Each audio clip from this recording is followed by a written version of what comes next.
BC ত্রিভুজের BC বাহুকে D পর্যন্ত বর্ধিত করা হলে এ কোণ 60 ডিগ্রি এবং বি কোণ 90 ডিগ্রি হলে এসি ডি কোণ কত?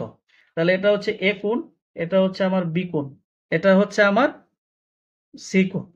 এখন বলা হচ্ছে বিসি বাহুকে ডি পর্যন্ত বর্ধিত করা হলো। আচ্ছা, আমি বর্ধিত করে নিলাম। এখন বলা হচ্ছে যে আমার এ কোণ হচ্ছে 60 ডিগ্রি, বি কোণ হচ্ছে 90 ডিগ্রি।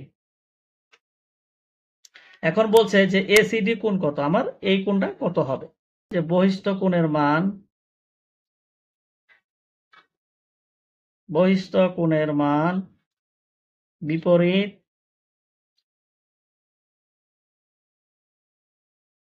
অন্তস্থ কোণের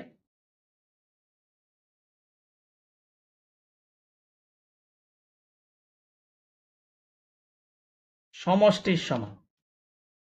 বিপরীত অন্তস্থ কোণের কিসের সমান?